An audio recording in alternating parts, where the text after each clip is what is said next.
Who is your daddy? I am your father. You fathers will understand. My father taught me many things. I got an idea. How about you all sit there quietly while I make dad noises? Welcome to Fathers of the Grind. It is August, and we are on episode 31, and all the doubters didn't believe we'd make it this far, and here we are, so... So, out of the 2.45695 listeners, how many of those were doubters? I'd say at least 50% of our listeners were doubters. Yeah. Well, I wanna make sure I make this announcement before we kick the show off. Since it's only episode 31 and it's nothing special, I have my clothes on. Oh, that's all right though. You gotta keep people coming back for more. You know, gotta keep them. But when we go, if we ever go video, you can guarantee I will not be wearing clothes.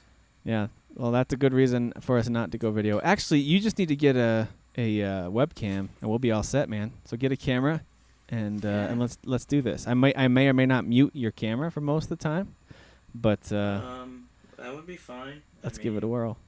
We'll see what our listeners say. They may want that rated XXX. They might. All right. Well, my name is Tim. The other guy you hear is Derek, and it is right in the middle of the week, so it's kind of a weird time for us to record. We've tried different times, and for those of you who, you know what? I shouldn't even say for those of you. All of you know what it's like to have a busy schedule, and for different reasons, and it's just challenging some weeks to find time. And so we've tried weekends, we've tried the middle of the day when family's out and doing something else. We've tried late at night. And, it's just complicated, but we still like making the show. We still like talking video games and talking family. So we're going to keep doing it for as long as we can figure out a time. Tonight, actually, is one of those nights that even though we had scheduled to record, it was like a perfect storm of dad frustrations, of father frustrations. You know what I mean? So my wife... for her birthday, I actually offered for her to have an evening to go out and get this mani-pedi, which she wanted, and that's great. But it just happened to be on this night we were going to record, and all the kids decided this was going to be the day of the summer that was going to be their worst behaved day. The biggest messes were going to happen. Like the dishes were all over the place. There was tons of stuff to clean up. They were tracking mud in the house because someone decided to turn the hose on out in the sand, and it just got crazy. So is this because mommy was away that they decided to act like this, or was this just coincidence that they were having a bad day when she was gone? I don't know. She said that they were pretty rough today. She's a stay-at-home mom, and I go to work every day. And she said they were pretty crazy, especially at the end of the day. But if she were here, I feel like they would have been a little more in line. But since Daddy was home, and Daddy was clearly tired, and was just kind of... I put The Office on Netflix and was quietly just doing the dishes, and they just decided to go crazy while I was occupied. And I turned around, and they were just nuts, man. So one of those evenings, but I got most of them in bed, and my wife should be home any minute. So our daughter's the only one who's still up. She stays up a little late because she naps every day. She takes like 3 hours solid naps still, which is crazy. Nice. And so, which is great, except for her nighttime. She doesn't wind down to like 10 or 10:30 most nights. I was gonna say it's nice for mom, exactly. Bad for dad. Yeah.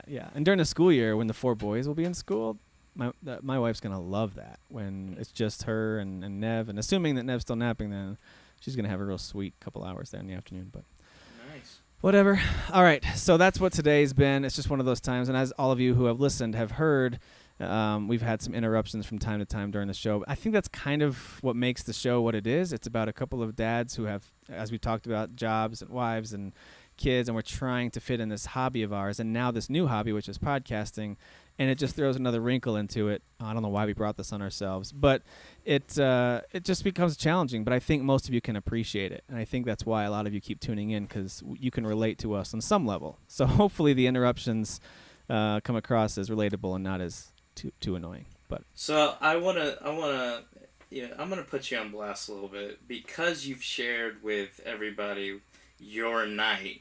Yeah. I'm gonna say that would explain your Rocket League play. Oh tonight. Man! So the first game we played, I was all right, but that, you know why? Because no one was in the room. Everyone had gone outside. I had given them their watermelon snacks, and it was quiet. And then they started coming in one at a time and tracking mud in. So with one hand, I was trying to make sure I could, like wave them towards what mud to clean up, and then I would try to get my hands back on the controller to make a play, and it was rough. It was real rough. Yeah. So that wasn't the whole time. There were definitely some. I was just kind of off my game. But man, I don't know about you, but when I'm already frustrated, my hand-eye coordination for just about anything is so bad. And I was not even frustrated about the game, but that compounded it. Like we lost like 3 or 4 in a row, and I was getting really frustrated at that. But I was more frustrated with my 9-year-old, my 6-year-old, my 2 5-year-old, and my 3-year-old just going nuts on me. So it was a combination of the two. Well, the reason I brought it up is because, as you know, and many of our listeners know, I'm a trash talker. And so I'm playing like this amazing game. You had a bunch of good games. You did, yeah. And this one particular guy, and I'm not going to go into what he said, was saying some very rude stuff. So I started talking trash, and we're in the game. It was like a back and forth game. And then all of a sudden, I'm like, what the freak is Tim doing? Like, he's just letting all these easy goals go by. And it's literally right after I talk smack. Like, I'll be like, what a save, or nice shot, cool guy. And then, boom, he scores. And then he's like, dab, he's dab, throwing up the what a saves to you. You know what's funny is my oldest son, he was actually being a little bit of a help towards the end when he realized that everyone was being crazy. So credit to him. His name's Kale. He was being pretty good at the end. And then he sat down to watch my last game with you, and it was, again, another bad game. And he just kind of goes, are you having a hard night, Dad? I was like, yeah, I am. So I'm going to log off and get you guys in bed. I am having a hard night, yes. Yeah. Oh, boy. All in fun. The only thing I was upset about, I don't care if we lose or whatever, is I was like, man, usually when I play with Tim, that's an opportunity to rank up. Yeah. And I was at a gold with 2 bars, and then because of lag, like of last week, I dropped to gold with 1 bar. And so tonight I started playing with you with a gold and 1 bar, and by the time you and I finished, I was a silver. Yeah. Like, I think we won 1, lost 1. I feel like we won 1 more, but then we lost like 3 or 4 in a row, and then I was out. It was bad news. It was bad. First game was good, though. First game was like, all right, we might hit our stride here. And then my offspring decided to ruin everything. All right. So anyway, let's talk about video games that are not called Rocket League. And by the way, our friend Jesse can attest to the fact that when I'm off, I'm definitely off. And a lot of it is because I still drive around with that same confidence when I'm like really focused and playing, but I'm still distracted by other stuff, whether it's talking to my wife or trying to deal with the kids. And so whoever my partner is like, oh, no, he's got this save. And then I glance away for a second to be like, don't step on that. And then I look back and I totally whiff. So I feel real bad. But yeah, it is what it is. All right, so let's talk about non-Rocket League games here for a few minutes. What have you been playing? Actually, what have you just wrapped up? I know you've been going through some games this summer. What are you playing? Finished. I don't know if we talked about it last week, and we may have, and if we did, oh well. I finished Gears of War 3, and I've started Gears of War 2. I'm almost at the end of it. It's kind of weird you're going out of order, isn't it? Or is that not that weird? It's not that weird just because I've played them before. I mean, if this was my first time, it'd be stupid. But I've played all the games. What's been really cool, and what I will say about the 2 that I've been playing is I almost completely forgot the entire games. Like, I was playing Gears... Yeah, like, I was playing Gears of War 3, and there was, like, 2 parts that I knew about. That, like, they stuck out. And so I remembered them, and even one of them I actually remembered it different than it actually was, but it was still in the game.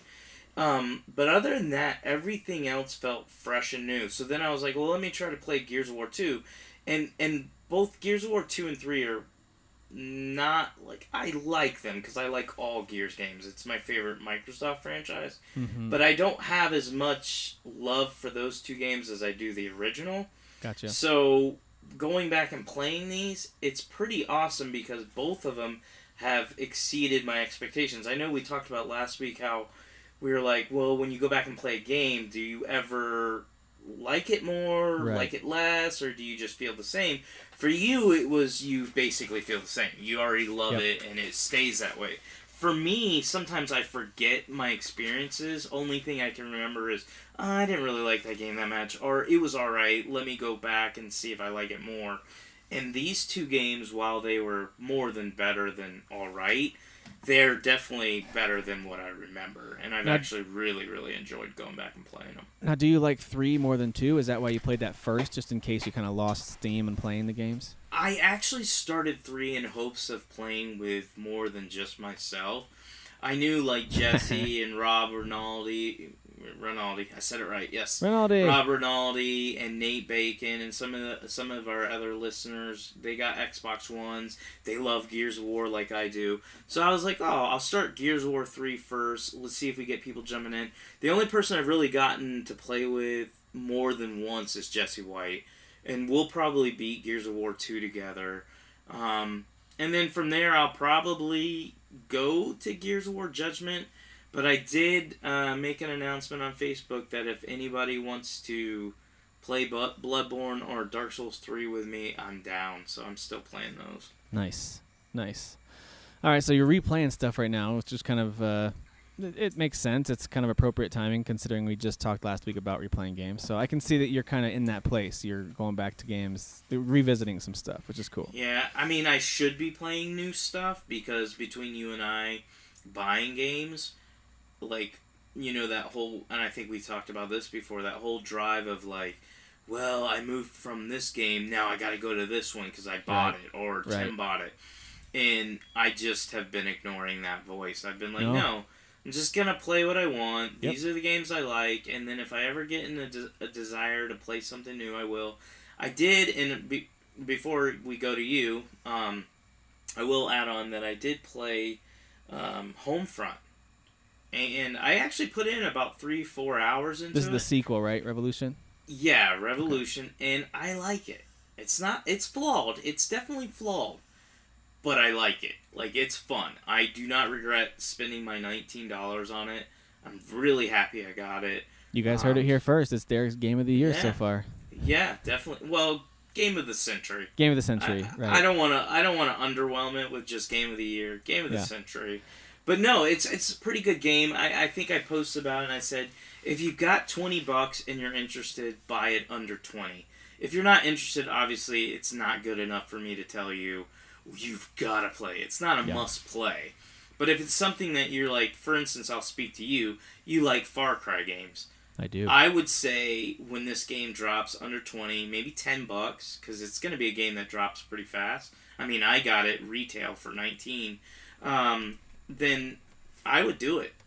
I think you'll have fun with it. It's got a lot. What would you compare it to? Is it like an open world like Far Cry and like Dying Light? Is it kind of that type of a... I wouldn't say it is as open as Far Cry. It has like a Dying Light vibe because it's made by the same developer or publisher. It had the same look to it, I thought. Yeah, it has a look, and then it has like when you go to pick up like items and all the stuff, it's the same like way that you would see it in Dying Light, like the way they do it. And you're playing this on PC, right? Actually, I got it on the PS4. I got a hard copy of it on PS4. Nice. So I decided they've been patching the game, so a lot of the reasons why it got low reviews was because of like issues with the actual trying to play it, and those things, most of them have been patched out. So it actually just plays how it should have played when it launched. Nice. Pretty good game. That's a good recommendation. I mean, it's one of those ones that you're like, hey, don't play this for your game of the year consideration, but play it if you're looking for something a little different. That's kind of fun. It's usually going to be cheap. It's just one of those, like, you don't play it for a story. Yeah. You play it's a first-person shooter, or is it third-person? It's first-person, so it's like... I would suggest playing it like you would play, like, a Mad Max. Like, hey, I'm just in it for the fun ride. I'm not in it for anything else. Yeah, that's on my backlog, too.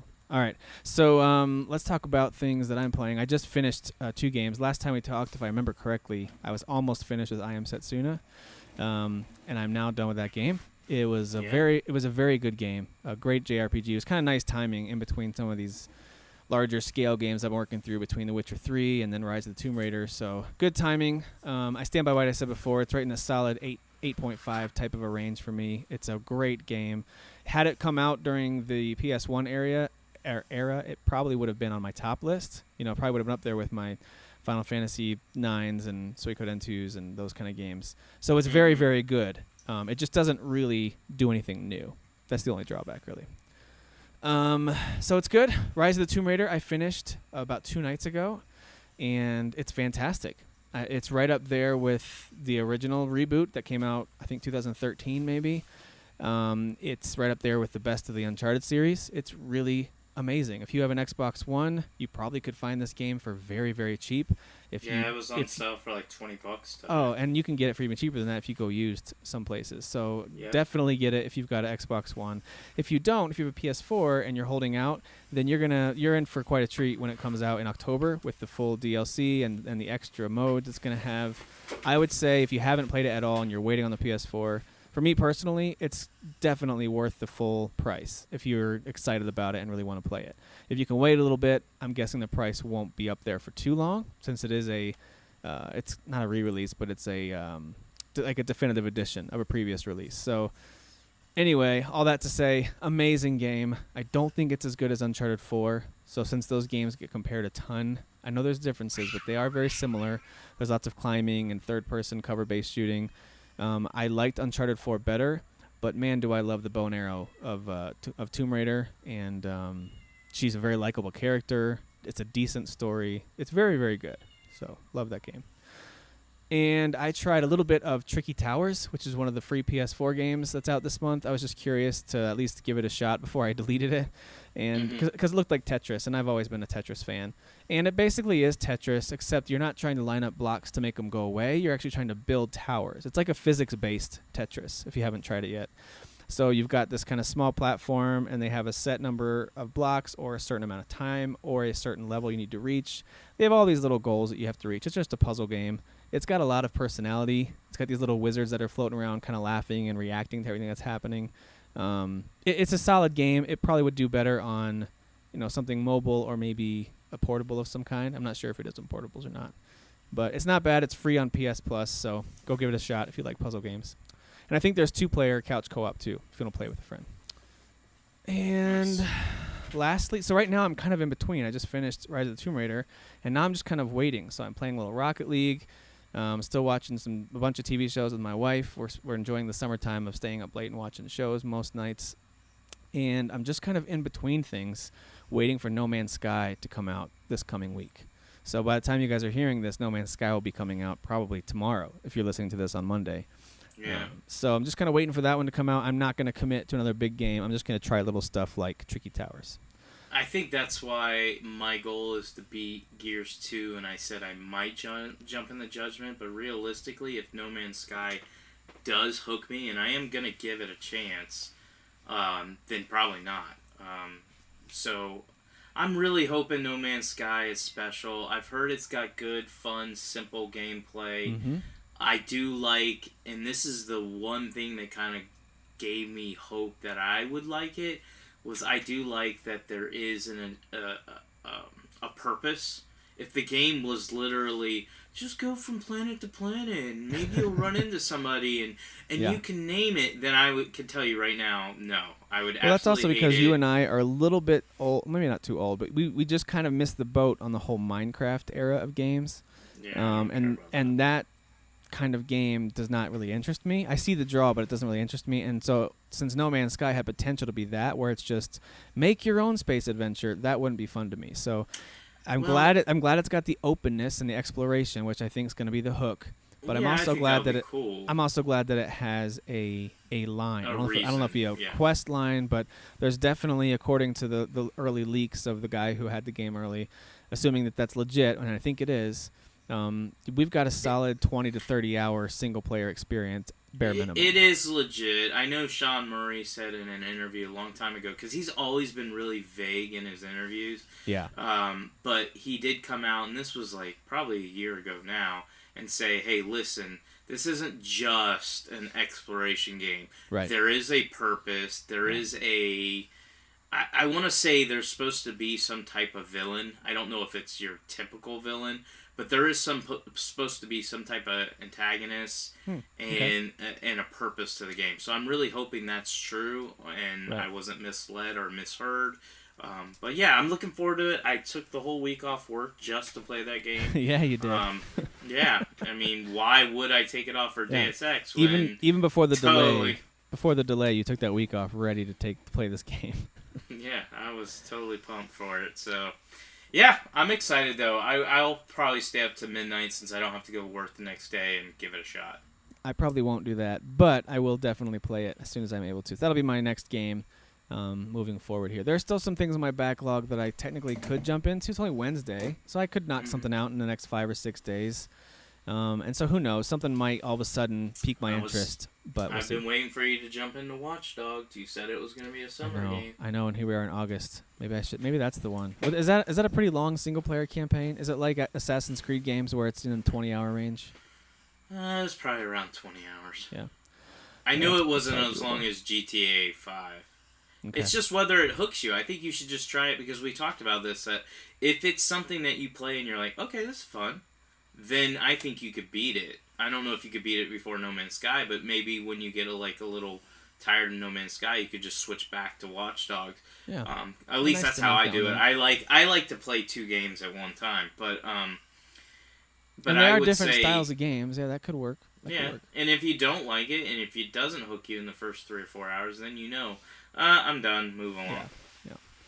Well, speaking of No Man's Sky and talking about how big that game's supposed to be, and I've seen all these different mathematical equations on how long it would take for everyone on Earth to find it. It would take everyone on Earth 100 years of finding every planet or whatever. There's all these different explanations of how big this procedurally generated galaxy-sized game is, and that's really cool. That's great. But I'm really glad to hear that like we just said, there is a straight storyline, or at least some sort of main quest line that can be completed, so you can feel like, hey, I'm not going to platinum this game, I'm not going to 100% it, but I do feel like I've finished it, like I've completed it. So that's a nice feeling to have. And so it made me wonder, we've talked about this before, for our topic this week, I want to talk about game length. And essentially, here's the question for you to contemplate. Does size matter? That's the question. Well, if I'm a girl, yes. If I'm a guy and I haven't figured out what I am yet, then yes. No, size does not matter for me as a man. Yeah, it's not the length of the game. It's the motion of the. You know what? I got nothing. Dad joke fail. Yeah, total fail. So I want to talk about the length of games because this has been a hot topic for pretty much every major game that's released. I mean, think about when The Order came out, and all of a sudden it was revealed, you can beat this game in 5 to 6 hours, maybe 7 if you really take your time. And then something like The Witcher comes out, and they're like, we have 200 hours of gameplay. Yeah. And then when you hear the reactions to those two different sides, it's really funny because you've got some people who are like, 200 hours? I can't even scratch that. I'm not even going to try it. So they stay away. And someone sees The Order is only 5 or 6 hours, like, well, that's nowhere near long enough. I'm not even going to try it. And so it makes me wonder, for you personally, and for you the listeners as well, I want to hear what you guys think, what's the ideal number of hours that a game should have? Or what range would you say is the ideal length for a game? I mean, I'll just say what I personally like. That I'm a little bit nicer about length as far as, for instance, we'll use the example of The Order. When it came out that it was 7 hours, I didn't flip out. My immediate reaction was, if I like the game enough, I'll just replay it. And so I actually played that game 3 times, so I got 21 hours of gameplay out of it. See, there and you go. Same thing, I always use Gears of War as an example. The first Gears of War takes about 8 or 9 hours to beat. It's not a long game, especially if you get good at it. So me playing it multiple times is where I got, because I don't play the multiplayer, is where I got my meat from. Not, I played it one and done, only got 8 hours divided into $60, I got ripped off. Like, I don't do that. Yeah. So anyways, I know I'm taking forever to answer. You had to put me on a word limit. But I like my games to be 12. I know.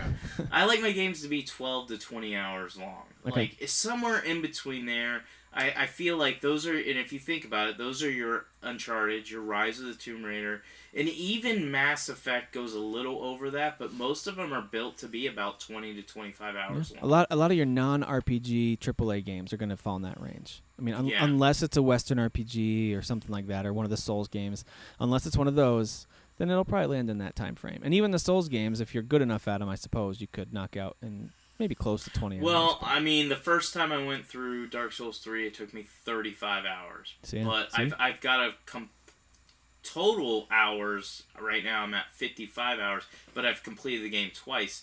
And I've played it beyond me beating it twice. So I would say I beat it in that second run in half that time, probably in about 16 to 17 hours. Well, you knew what you were doing. You knew how to play a I lot knew where better. everything was. I knew where all the secrets were. I just went in, nailed it, got out.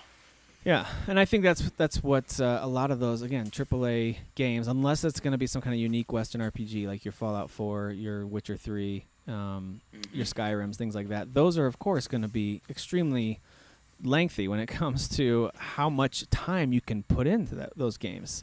But I think for the most part, a main quest storyline usually won't go too far above 20 hours these days. I feel like anything above 20 hours is like, wow, that's a long game.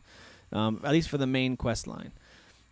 For me, I put this, and I say this kind of facetiously, of course, but anything from 1 to 100 hours. And I really do mean that. I don't really have an ideal length of a game. I can only think of a few times that I've broached that 100-hour mark, and we'll talk about that in a little bit. But for the most part, if a game takes me 60 hours, and that's what time I put into it, and I'm guessing that The Witcher 3, I have no idea what time is because it wasn't tracking correctly when I would have the game on suspend. But I had to have put more than 60, probably more than 80 hours into that game. Had to have. And as I've said before, I think that's one of the greatest games of this generation. I think it's fantastic. Also, there's games that I've played that are incredibly short. Think of Firewatch. Very short experience, but I've put it on my short list for one of my favorites this year so far. So Firewatch, I'm judging yeah. you. And even a game like Gone Home, which I thought was a very creative story and very well done. Even a game like Vanishing of Ethan Carter. So these story-based games, they're shorter, but they're still impactful, in my opinion. So they can be a much shorter game and still, I think, be pretty impactful. And so that brings me up to the next question, which is, I'm going to skip to that third one there. When a really great game is brief, does it affect your opinion of it? And you kind of answered this with the order, but can you think of an example when a really great game just wasn't quite long enough? You're like, you know what, I can only want to replay this, and it was too short of an experience. I don't know. I mean, I really haven't been impacted. I guess you could say the order. I would have preferred it to be longer. I know I would have preferred it to be longer. Now, I justified it by replaying it because I really liked the game. Like, more than the gameplay, I just enjoyed, like, the atmosphere and the characters. Yeah. And even the story. I did like the story, too. Yeah, the gameplay was solid, but it wasn't amazing. Yeah. But I do know that I would have... There were several times when I was playing it, especially in my 3 playthroughs, where I was like, they could have done this. They could have done this, and this would have made the game longer. And even with the 7 hours, there were several portions where the game forced you to walk. Like, it was like, no, you don't have the option to run. Yeah, Galahad moves quite slowly. Yeah, and I knew they did that on purpose. Yeah. Like, I knew they were like, we have to lock this so we can add like 30 minutes of gameplay time on. Yeah. Throughout the entire game when they force you to walk. So there were several. There's probably been other ones, but again, I'm not that. It's just not a big deal to me. I actually prefer at this point in my life the shorter experiences. I was actually talking to my brother through text the other day because we're wheeling and dealing right now. And he's like, you know what, I'm going to give you Xenoblade Chronicles X. He just bought the copy, and he's like, I'm going to give it to you, just trade it in, put it towards your VR. I said, why? Did you not like it? And he's like, no, that's not it at all. I thought it was pretty cool. It's just reality hit me that this game's like a 100-hour game. Yeah.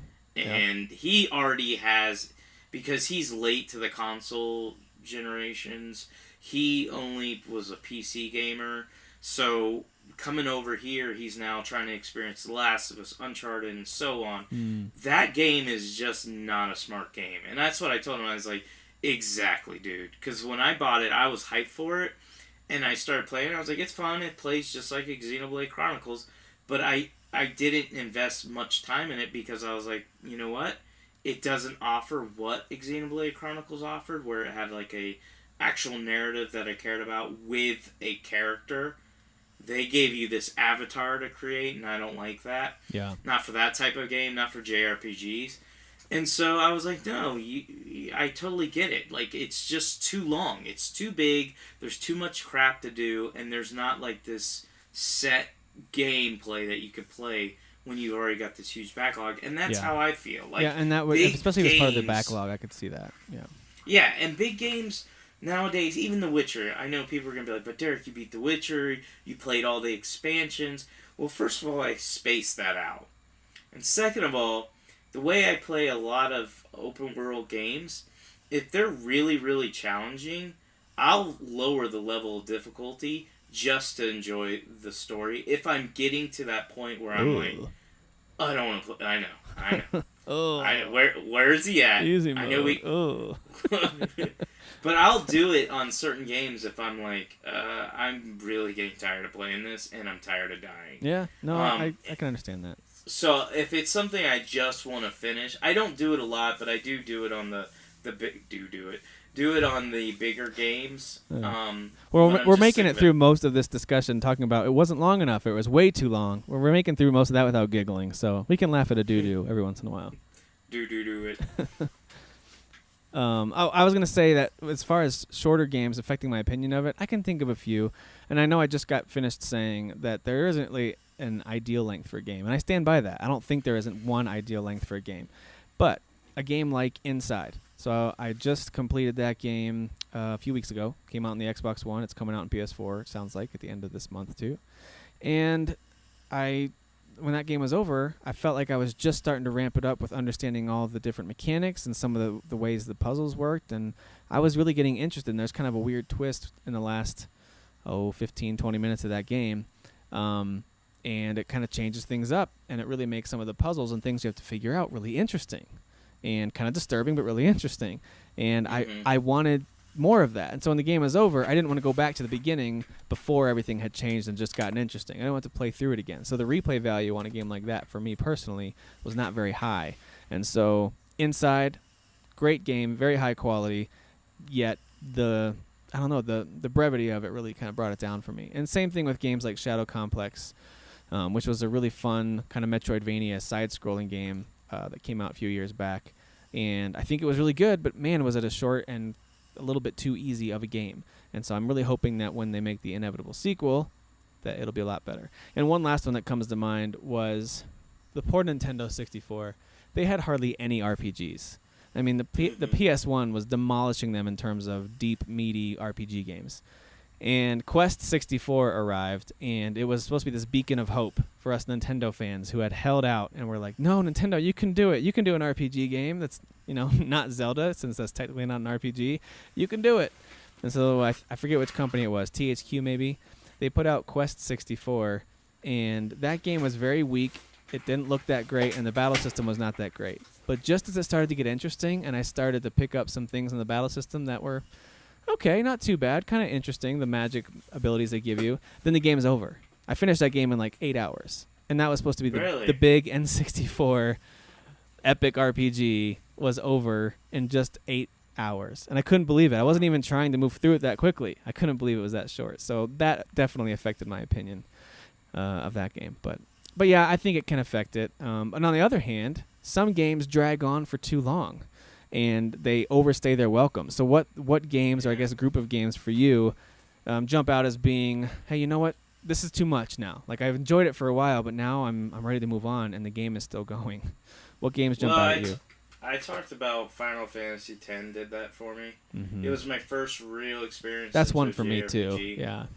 And I enjoyed it, but at the same time, as I was getting in that last probably 15, 20 hours, I was like, oh my! Every time I would run into like a random battle, I'd roll my eyes or slam the controller and be like, oh my god, I just want to save the game and quit. So that type of game went to me too far. But I could say that for all JRPGs. I've yet to play, and I know I Am Setsuna is a shorter one. Star Ocean's the newest one. I'll eventually get that when it's cheaper. It's supposed to be like basically a 20-hour. So I think they're getting better at saying, hey, we may need to shorten these down a little bit. Yeah. But in general, my experience with JRPGs is they're way too long. They drag on and they get on my nerves after a while. Well, and it just depends on the game, too. I think there are definite examples of that. I think that I Am Setsuna is a shorter game, yes. But I'll tell you what, the overall vibe that game gives off with the snow and the sad piano music and just kind of the the heavy story. They do try to lighten the mood, and they do have a few comic relief moments and characters, but they're just not funny in the backdrop of where it is. It seems more like they're trying to lighten it up, realizing, hey guys, this game is depressing. Let's lighten it up a little bit. And so for that game, by the end, I was ready for it to be over. I'm not saying that it felt like it was too long, because I finished it in I think under 20 hours, but I was ready for it to be done. Had it been any longer, I probably would have had it as a major complaint that this game was just way too long. So the setting and the story and the characters can make a difference there too. I didn't really realize how much time I had put into The Witcher 3 because I was so lost in that world and the lore and the different monsters, and then they would add new monster quests and then the DLC and the variety of characters and settings. You can travel so many different places, and there's still things that I have yet to see in that game, even though I've kind of sidelined it for the time being. Now that I've finished all the main story and all the main DLC, I'm going to put it on the bench for a little while. But there's still a ton of the Witcher 3 world that I haven't seen. There's plenty of side quests and several monster hunt quests and gear to find and Gwent games to win. There's plenty of that I haven't done yet. And that's okay. That game, I was ready to be done with it because the story was finished, and I didn't want it to overstay its welcome. Hang on one second. Yeah, at least we got to pause. option. We got to pause 1 second. Okay. Thanks, man. Sorry about that. All right, and we're back. Sorry about the break there. Actually, this is one of those moments that a lot of parents can understand. It wasn't like a pukey moment or anything like that, but my kid came downstairs, and he had blood all over his face. Nice. And I was like, oh, this is lovely. Turns out he was picking his nose a little too fiercely and gave himself a major nosebleed. There was blood from his bed all the way to the bathroom, all over the sink, toilet, and he had tons of tissues in the trash can. He was trying to cover up his his crime. And so anyway, he was looking for a nighttime snack, is what he was that's exactly what I was looking for. And it's funny because I asked him, I was like, buddy, were you picking your nose or something, or did you start bleeding? And he was like, I don't know, maybe it just started bleeding. I was like, were you picking your nose? And then he just goes, he's 5, he goes, I was just trying to get it. And I was like, I know the feeling, buddy, I know the feeling. That's awesome. All right, anyway, so we were talking about games that drag on too long, and so there's a few that came to mind for me. Final Fantasy X is actually one of them, and I do like Final Fantasy games, but I do remember 10, and I can't remember why, but I remember 10 feeling a little bit too drawn out. Something about it just felt like it should have wrapped up sooner. So I agree with you on that one. Another one that comes to mind is it was supposed to be kind of a quasi-sequel to Chrono Trigger, and it's called Chrono Cross. And Chrono Cross is a solid PS1 game. It's a good turn-based JRPG. You should go check it out if you haven't before. The music's beautiful. Interesting story. Not amazing, but interesting story with solid characters and a fun battle system. It is definitely too long for its own good because it's not that interesting. The story is not that compelling. The characters aren't that amazing that it needs to be 40, 50 hours, whatever it is. It's way too long. So, and there's other games like that too. I'm sure a lot of you have played those where this game is just going for too long. I feel like there's a couple of experiences with God of War that I felt like went on a little bit too long. Maybe that's not the actual case, but for some reason in my mind, I remember my experience with 1 or 2 God of War games being like, are we at the end yet? Is this the final God I'm supposed to kill yet? Yeah. So, anyway, it happens. Sometimes it's the game, and sometimes it's just me. Sometimes I'm like, I just want to finish this game, and I might only be like 8 hours into it, and I'm not even that far in. So, sometimes it's me, sometimes it's the game. But yeah. Well, and sometimes it's when you are playing. Sometimes it is when you are playing 2 games at once, and the one that you're trying to wrap up, you're much more interested in game number 2 at that moment. You just feel like playing the other one. So that sometimes that happens too. That 100% happens. So last question for you about when it comes to game length. Does size matter? Yes. What's the longest game that you've played and finished? Not that you've played and you know it's a long game, but that you've actually seen the closing credits on. Maybe you didn't 100% it, but you did finish the main game. What's the longest since one? I can't like count Death Row, Rocket League, and Destiny. Yeah, that's where your most hours are spent, I'm sure. I'm gonna say it's probably Dragon Age Inquisition, and then probably The Witcher 3 are the 2 games that are open world, have a story, and that I invested the most time in. The Witcher 3, I don't think I ever took a break, except obviously between the game and the expansions. Dragon Age Inquisition, I actually had to take a break. And again, I won't say it's because me personally, I felt like the game went on too long. It was more me just being like distracted by other games because it came out in November with a bunch of other good games. But that game went on quite a bit. We even had a conversation in the group with Jose Jimenez, who had finally finished Dragon Age Inquisition, and I know he liked it way less than I did, and he said he liked it, dragged on. didn't love it. Yeah. Yeah, he was like, it was alright, it just got a little boring, and it went on way too long. And I could totally understand that, because I do feel like out of all the Dragon Age games, Inquisition lacked the story that I cared about the most. And I felt like it had the opportunity to be the most epic when it came to story. I felt like they focused so much on making it a big open game because of complaints from the previous two that they ignored the best part of what Dragon Age is, and that's story and characters. But anyways, that's my little rant on Dragon Age. As far as shortest game, it's gotta be Journey Trash Garbage Trash Edition. TGT. That game is just garbage ass garbage, and it makes me angry. I literally get angry when people try to tell me Journey's such an emotional experience. Then I must be like Sasan and have no emotions, because I played that game and was like, I want to kill somebody because this game is just trash, garbage, trash. It's terrible. It's funny how short that game is. I still never finished it. I played it for like an hour, and I was like, I don't care. I don't care about jumping around this desert, collecting these little orb things, and spinning my little frock or whatever. I just didn't care, which is funny because between the two of us, that game is much more likely to appeal to me.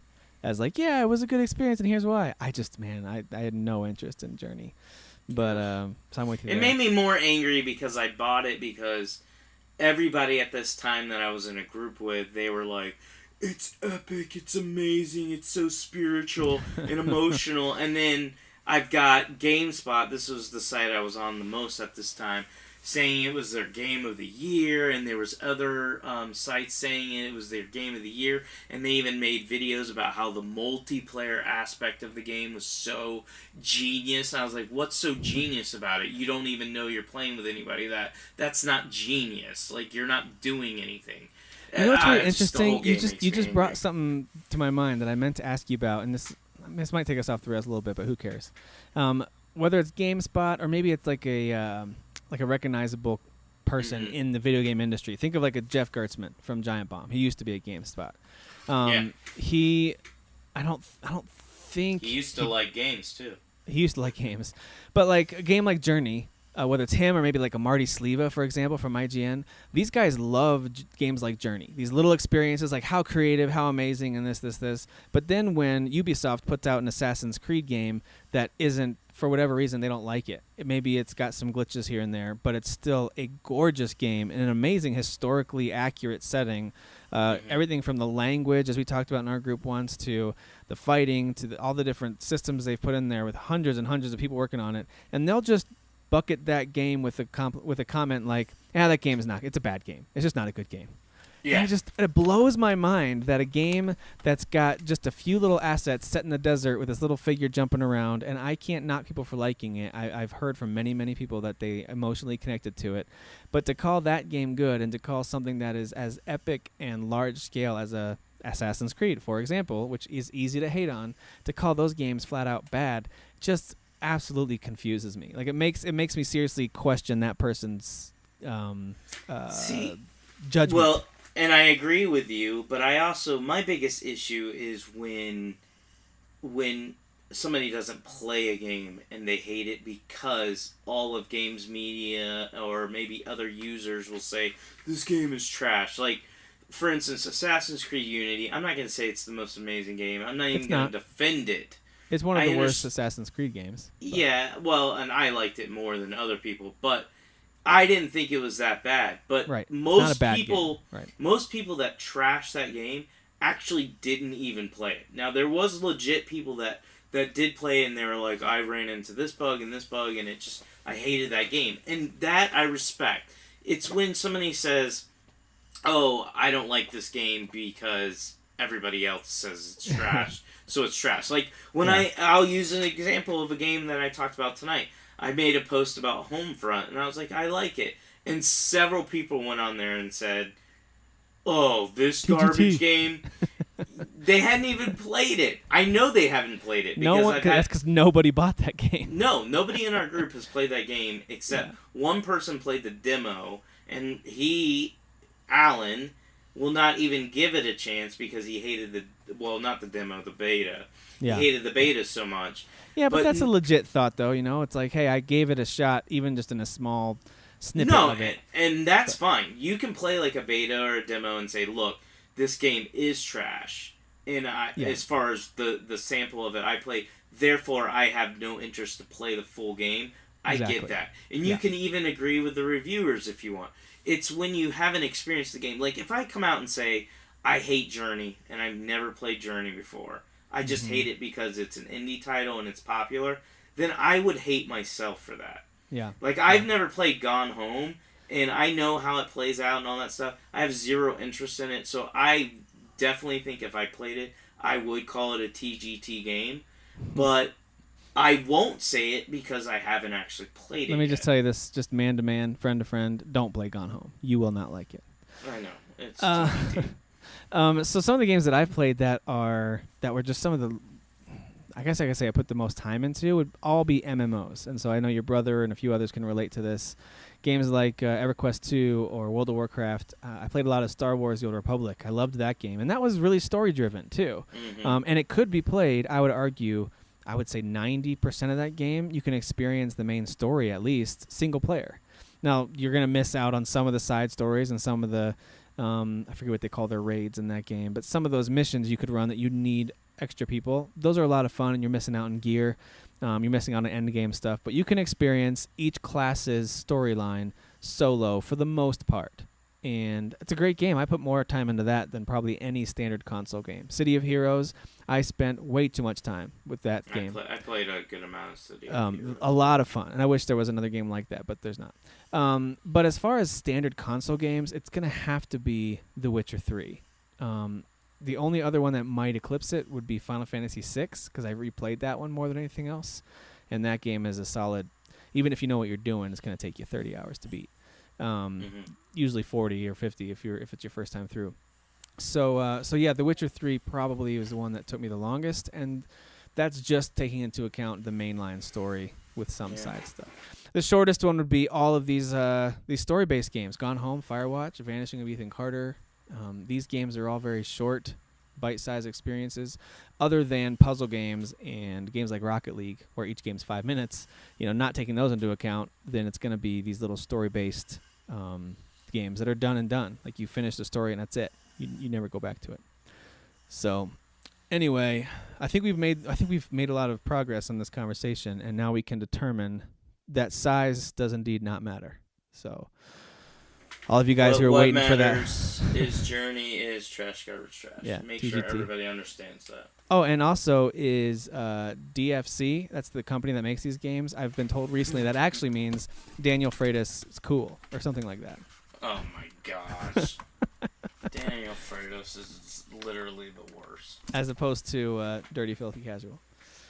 Oh, boy. Jeez. All right, well, let's get to the major piece of news that's come out here at the late summer that we were going to talk about last week but ran out of time.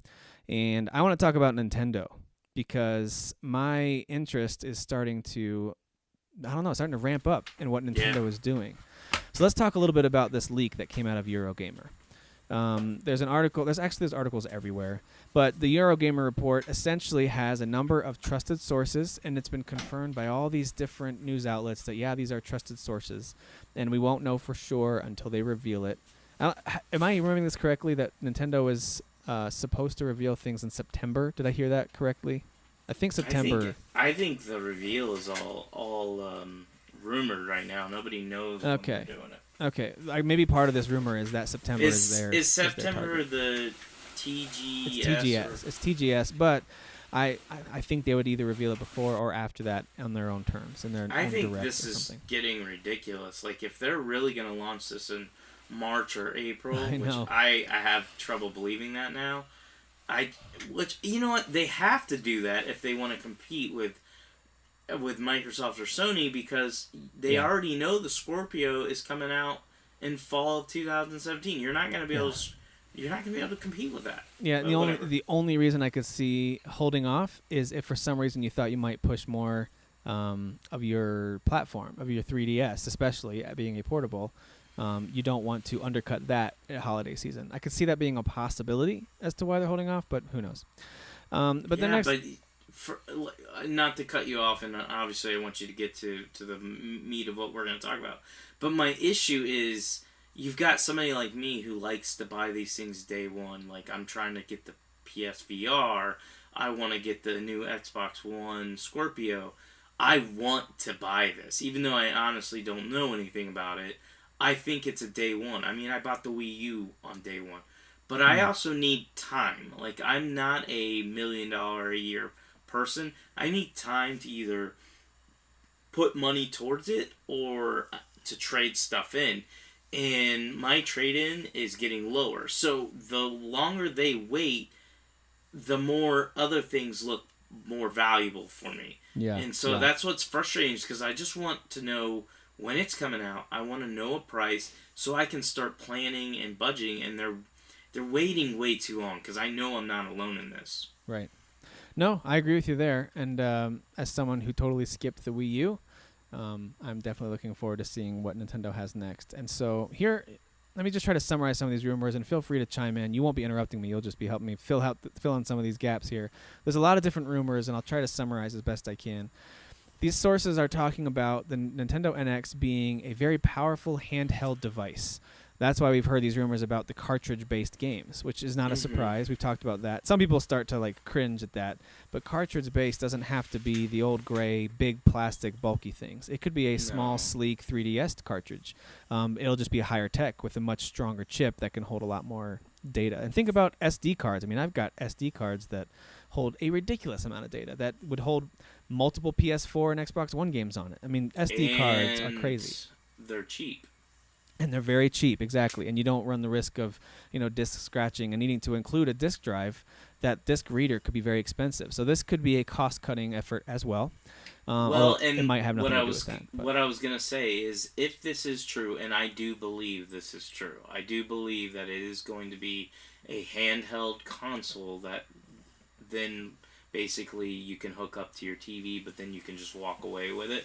Mm-hmm. It needs to be cartridge for the sake of disc is too much of a risk. What are you going to do? You're going to have some kind of anti-skip system like the old CD Walkmans? I mean, the only thing you could do is how PlayStation did the PSP with those UMD discs. Oh, with the protected case. Yeah, where it was in a case. But again, I think with Nintendo, they're going, okay, yeah, we could do that, but we already are probably going to make this compatible with our 3DS. Hey, you can play your 3DS games on this. You can play the new NX games on it as well. They're all cartridge based. There's no more confusion.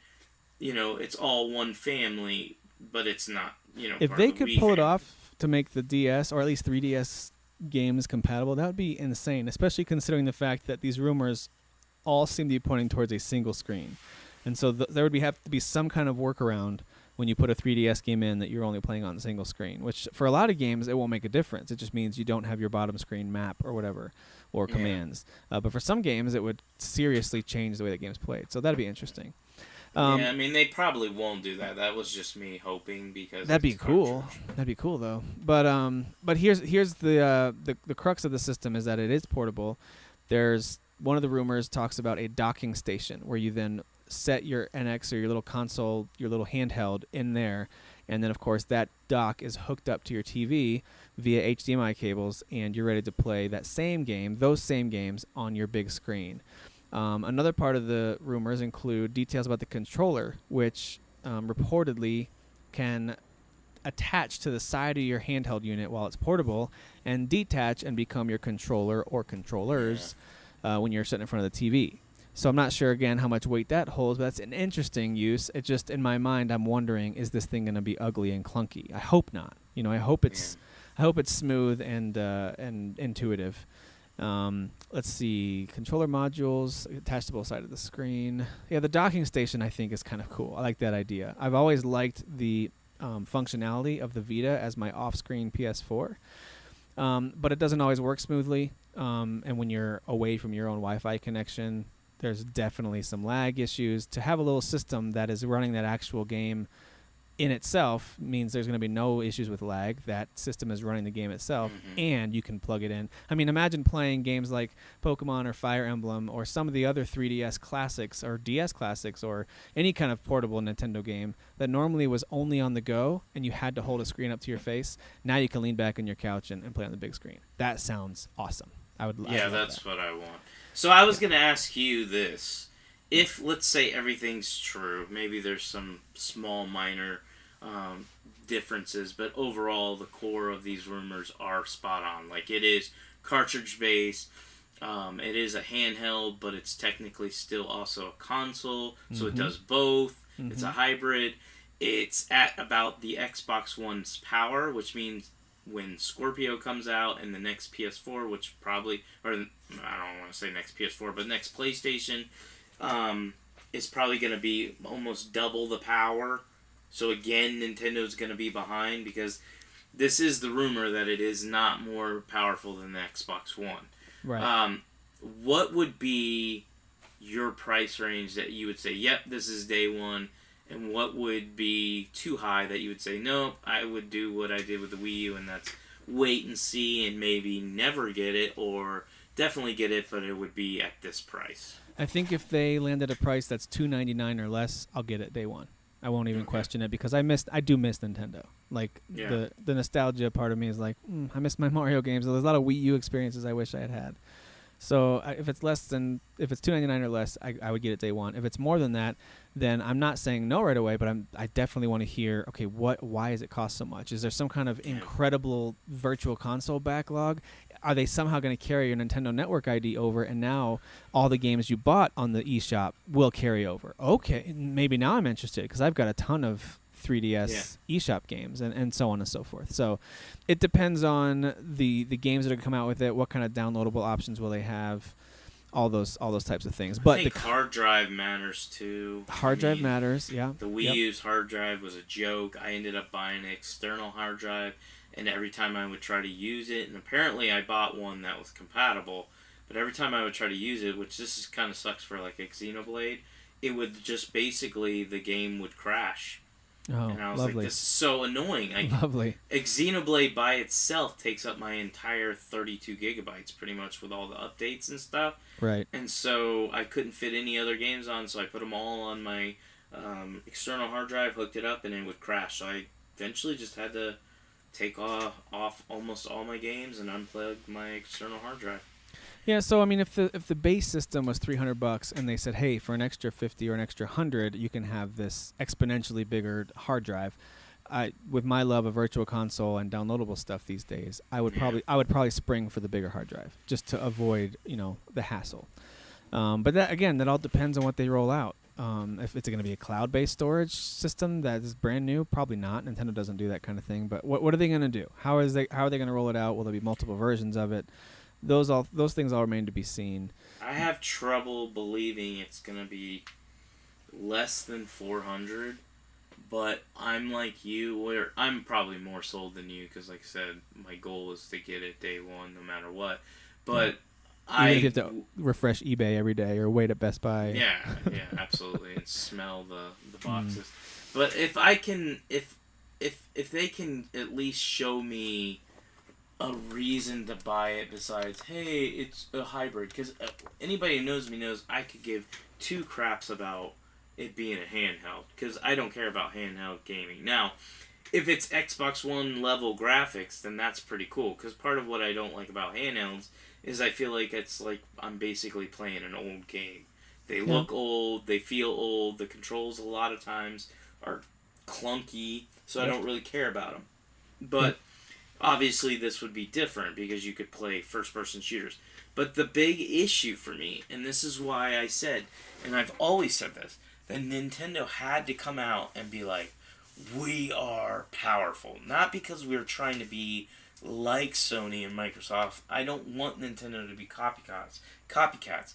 But I think in order for Nintendo to have a successful home console, they must have third-party support. They have to. And if you're always lagging behind, like if a developer or a publisher is looking at Scorpio and PS 4.5, or maybe it is the 5 in 2017 or 2018, and then they're like, oh, well, Nintendo's coming out in early 2017 with something that we're creating now, they might get some support in the beginning, but it'll eventually go away again if it doesn't have high sales. Well, so I get the skepticism. That's what I worry about. I get the skepticism about third-party support, because what has Nintendo shown us with their last few major home consoles? With the Wii, the third-party support was amazing for all sorts of garbage games. It was not amazing for your major. I mean, think the Maddens and the Call of Duties they put out on the Wii were a joke. If you ever played any of those, they were an absolute joke. And so when it comes to legitimate third-party support, the best they got is at the Wii U launch. You know, you had things like Assassin's Creed 4, and you had the Batman Origins came out, I think, or Batman Arkham City. One of those came out like a year late, and it was supposed to be some updated version. I think even Mass Effect 3 came out in the Wii U. But then that disappeared. All that support was just gone. But look at the 3DS. Look at the third-party support that Nintendo is still getting for their handheld. That's why I hold out hope that if this NX ends up being even just partially true, if they really are uniting handheld and home console units into one Nintendo system, and this is where you play all things Nintendo. Their teams are no longer split to focus on handheld versus home console. Third parties no longer have to split. Do we do 3DS with a huge player base, or the Wii U with a dying player base? Of course they're going to go 3DS. Well, what if it's all in one spot, on the go or at home? You could play both or just one. You don't ever have to take on the go if you don't want to. I could see, and maybe I'm being too optimistic here, I could see a lot of third-party players getting back on board or just staying on board, because remember, they're already there with the 3DS. So many third parties are still pumping out really decent games for Nintendo handhelds, and they never stopped doing that.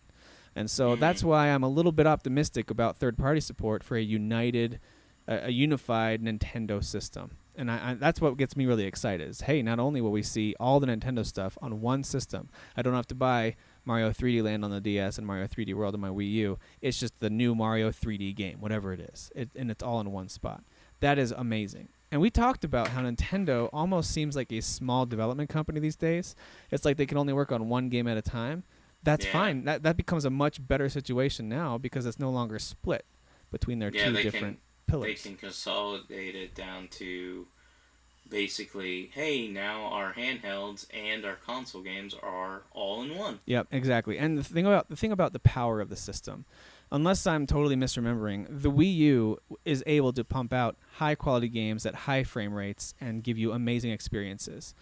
Can it pump out the realism of what they're pushing with Uncharted 4 and Rise of the Tomb Raider? No, but is that really what Nintendo is trying to do? I don't think so. And so I'm okay with them yet again being a step behind, only because it's Nintendo experiences. And the only drawback for that is it could fly in the face of what I just finished saying about third-party support. It could hinder some third-party support. So it just depends on how far behind we're talking. Does it really stunt the growth of certain developers? Maybe I am going to guess we're still going to see a difference in the games you can play on Microsoft and Sony systems and Nintendo systems. But I'm hoping that the third-party support comes back in a unique way, like it did with the Wii, but in a higher quality way. So that's kind of my hope for this thing. Another interesting thing that came out, there was a Wall Street Journal rumor that surfaced, and they have a source that says this Nintendo device will be compatible with all of Nintendo's smartphone games. So obviously, to me, Pokemon Go comes to mind, but that's not a Nintendo smartphone game. We'll come back to that in a second. But things like the new Fire Emblem and Animal Crossing that are supposedly in the works right now for phones, as well as things like Miitomo and other things that Nintendo's going to be putting out on mobile phones, it's supposed to be compatible with the system as well, which raises a few questions about, what does it look like? How does it function? Is it going to be almost phone-like in some ways?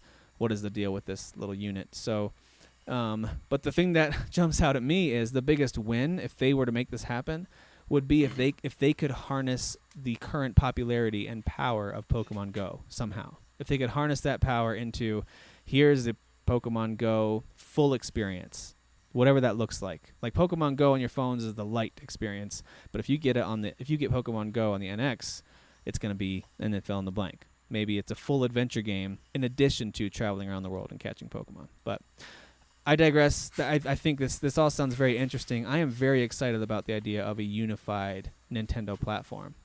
I mean, I'm very pumped about it. I prefer it. Like I said, even though I say I don't care about handhelds, and I don't. If you give me a handheld that's at the level of a PS4/Xbox One, then my opinion changes. Especially when you've got games like, Breath of the Wild coming out. Breath of the Wind. That game. Whatever. Is it? No. You said it right, but I remember last time you said Breath of the Wind. Anyway. Oh, did I? Oh, whatever. Yeah, big Zelda fan. But I do think I'll like that game because I think it's obviously going to be Zelda, but it's got a lot of differences. It looks like they've taken from, The Witchers and Skyrim and stuff like that and made also a Zelda game. So that type of experience where I could take it with me wherever I go, I mean, it'll lead to a divorce, but it'll be worth it. Like, I'll put it in my, divorce papers. But hey, it was worth it. That's going to go into the notes for this show. That's too good. That's... Oh, my gosh. And I just was reading through the rest of this article a little bit, too, and it sounds like one of the reasons Nintendo is holding back the reveal of the system, even though it's now coming out in 7 months, I think, is they want to protect a unique element of the NX. And it's something to do with, wanting to protect this unique thing so no one else tries to copycat it, before they can get their NX on the street. So I don't know what that is. I don't know if it is some kind of special linking thing that's going to happen with phones. One thing I heard that was an interesting idea on the Giant Bombcast is, let's say they did create a Pokemon Go for the NX. But of course, they don't want to you don't want to get a data plan with your new Nintendo system. Maybe they've got some unique way to tether it to your phone that has a data plan. And now as you travel around, Pokemon Go works on your device, and it's a different version of it or something. It was kind of an interesting idea. What if they've worked out a way, because Nintendo is starting to, I think, become pretty fascinated with phones, with phone technology and basically the dominance of phones as tech in everybody's hands. I wonder if they're going to try to harness that a little bit, something with phones. And it might not. It might not. But they're protecting some sort of unique element of the NX. And if that simply is just, hey, it's got a docking station and it can go on your big screen, that's really cool. And I've just said how excited I am about it. But that's not a unique element worth protecting. I mean, there's been off-screen play for a long time now. I mean, since the Game Boy Advance was able to hook up with your GameCube and, the PSP and the PS Vita with your PS3 and PS4. And then, of course, with the Wii U, there's been plenty of off-screen options. And so being able to plug it into a dock to play on the big screen isn't all that amazing anymore. So hopefully there's a few new details that we're going to learn that will push us one way or the other. I want to know for sure. I want to either have a very clear idea that, oh, no, this is not what I want, and I can stay away from it, or I want to be totally sold on it and just be head over heels excited for this thing. So right now I am optimistic and hopeful that it's going to be cool. So I'm coming back, Nintendo. I'm coming back. I mean, I just want to know what it is. That's it. I know I'm not the only one. I've seen several posts saying, please, Nintendo. I get it. I'm glad you said, maybe they're protecting something. That kind of even actually hypes me a little bit more. Like, hey, they got something super secret and super unique. Yeah. Derek, it is annoying that they're waiting so long, but it's for a good reason. Mm-hmm. But if it's just some lame console and there's nothing unique about it, then I'm blaming Tim. Yeah. Well, and according to Miyamoto, he said there's reasons that they're not sharing anything at this point.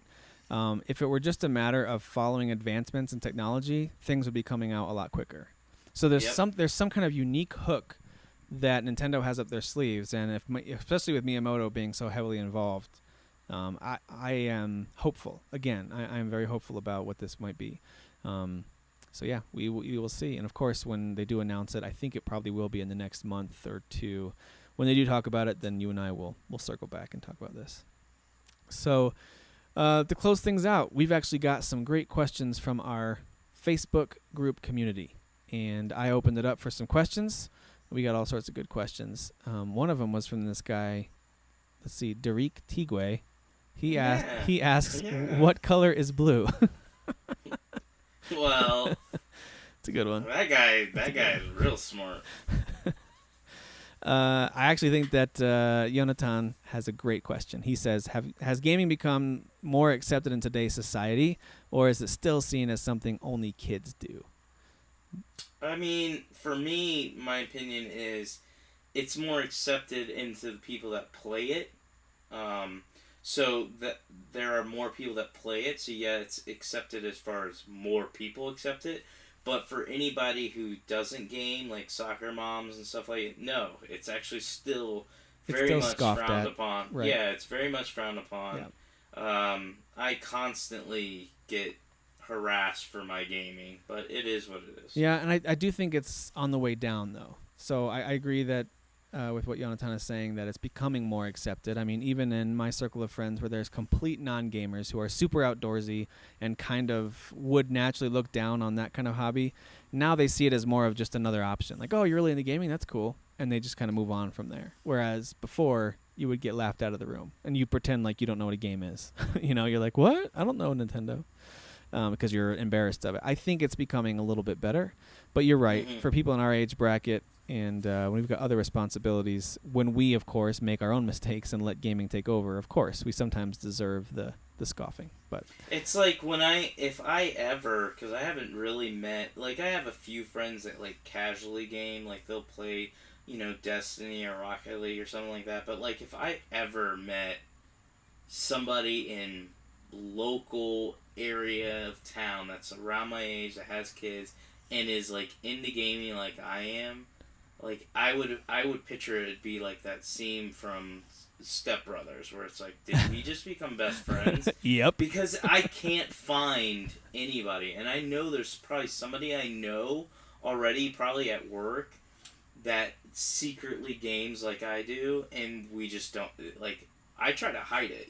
I do stuff at work, and some of the other reps that I work with, they know that I'm big into gaming, but they only know because they'll pass by and, catch a glimpse of, like, a spreadsheet I've got or something like that, and they're like, nerd! Yeah.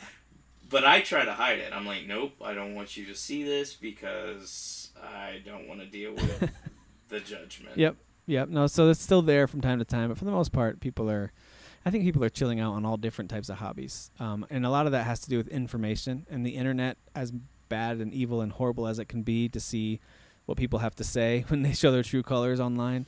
There's also just the fact that we know more about all sorts of different things, including different types of hobbies. And there's all sorts of different enthusiasts out there. So I think even things that I would kind of scoff at, like LARPing and things like that, I can't really call it out as being anything nerdier than what I do because I know more about it. Again, just from the internet and things like that. So, I think it's becoming less and less of a stigma against adults who game, but it's certainly still there at times.